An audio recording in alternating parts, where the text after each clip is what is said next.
Hey folks, Matt from artoftheimage.com. We've got Martin Sorba, hope I'm saying that right, Martin, writing in, and he's asking about what to buy between a Sony A7 and an A7S II. He says, hi, I'm thinking about buying a new used camera, and I would mostly use it for video, 80%, and occasionally photos, 20%. For me, full frame is a must, so I was thinking about buying a Sony A7 or a Sony A7 Mark II. I know Panasonic G7, GH4, Sony A63, etc., but I don't need any of them. I'm from Hungary, and in our country, a used Sony A7 Mark II would be just as much as a used Sony A7 with the new Atomos Ninja Star external recorder. So which one would be better? Sony A7 II without an external recorder, or the A7 with the external recorder? What about color grading and post and image quality? Well, I think that you're going to probably get better image quality and better color grading ability and whatnot by recording to an external recorder. But the big trade-off there is that you get ibis in the A7 Mark II and you don't in the A7. So I think that's probably the primary thing you need to consider is ibis important to you. For me, I would rule out both these cameras for shooting video because I think it's very important these days to shoot 4K. It's a new de facto standard. If you're not shooting 4K, you're crippling your business, you're crippling your work because you're already dating it. Because 4K has become the standard, especially in online stuff.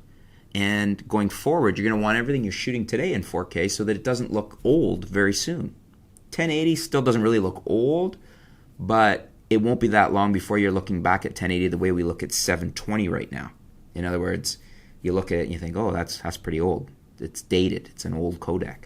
So to me, I would look at it may be worth trying to find an A7R2 used, squeezing the money into it for that reason. Or maybe not full frame. Maybe look at an A65 or an A63.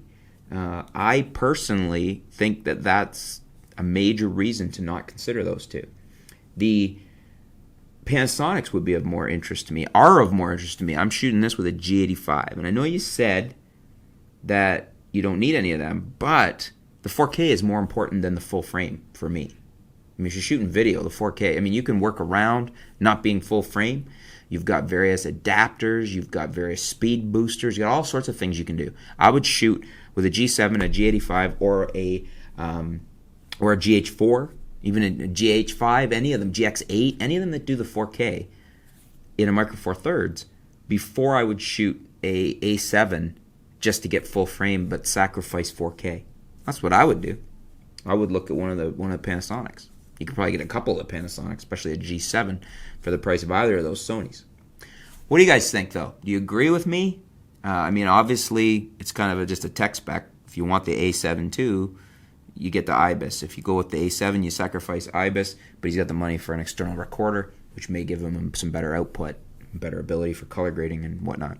I don't think you're going to see too much. I think people overestimate the need for grading and what the boost you're going to get in image quality. I think especially if it's going online, especially for YouTube, you're probably not going to notice it.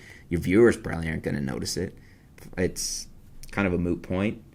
I mean, in absolute terms, sure, it's going to be better. Is it something you should worry about? I don't think so. I think it's more important to get 4K.